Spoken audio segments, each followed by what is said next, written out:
ചേട്ടാ ഇതിപ്പോൾ എത്ര ദിവസമായി? 10 ദിവസമോ? ഇത് നട്ടിട്ടിപ്പോൾ 16 ദിവസമായി. 16 ദിവസമായി? 17, 18, 19 ദിവസം കൊണ്ട് ഇത് കാ വരും. 16 ദിവസം കാ വരുന്നുണ്ട്. കാ വരുന്നുണ്ട് ഇവിടെ. കായ നമ്മൾ ഇതുണ്ട്, ചെറിയ കായ ഉണ്ടോ? ഇതുണ്ട്, ഇതാ. ഈ സമയമാണ് നമ്മളെന്ത് ഇതിന് മണ്ണ് കൊടുക്കണം. ഈ ചോട്ടിൽ കള ഇനി വരികയില്ല.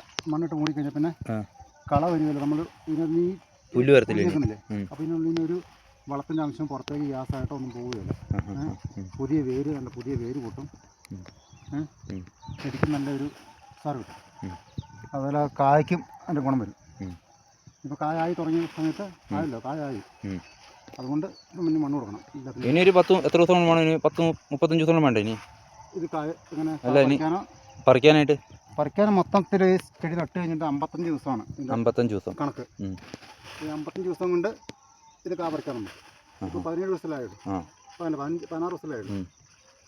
16 ദിവസം കാ വരാൻ തുടങ്ങി. 17 ഒരു ഇനിയിപ്പം ജനുവരി 5 വരെ കണക്കാണ്. കഴിഞ്ഞ ആഴ്ച നല്ല 2 മഴ പെയ്തായിരുന്നു. ആ മഴ പെയ്തതിൻ്റെ ആണ് ഇപ്പോൾ ഈ കാട് മുളയ്ക്കുന്നുണ്ടോ? അതെ. ഈ കാട് അല്ലെങ്കിൽ ഈ കാട് മുളയ്ക്കില്ല. ഇതിനിപ്പം നമുക്ക് മൊത്തം ഈ ചത്തണം തന്നെ. ഈ കാട് മൊത്തം കളനാശിനി അടിക്കാനും പറ്റില്ല. ഇതിന് മൊത്തം ചെത്തി വൃത്തിയാക്കി നല്ല വൃത്തിയാക്കണം. അപ്പോൾ അപ്പുറത്തെ തോട്ടത്തിൽ അങ്ങനെ ചെയ്യുന്നുണ്ട്. അവിടെ ആക്കിയിട്ടുണ്ട്.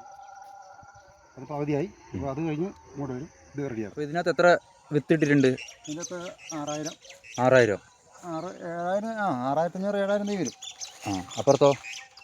അപ്പുറത്ത് 8000 തയ്യാണ്. 8000. ഓക്കെ. അത് പക്ഷേ അകലം ജാസ്തിയാണ്. സ്ഥലം കൂടുതൽ, പക്ഷേ അകലം കൂടുതലുണ്ട്. അകലം കൂടുതലുണ്ടല്ലേ? കാക്കടിച്ചപ്പോൾ അങ്ങനെ ആയിപ്പോയത്. അപ്പോൾ ഇന്ന് ഇതൊക്കെയായിരുന്നു മണ്ണിടൽ പരിപാടിയൊക്കെയാണ്.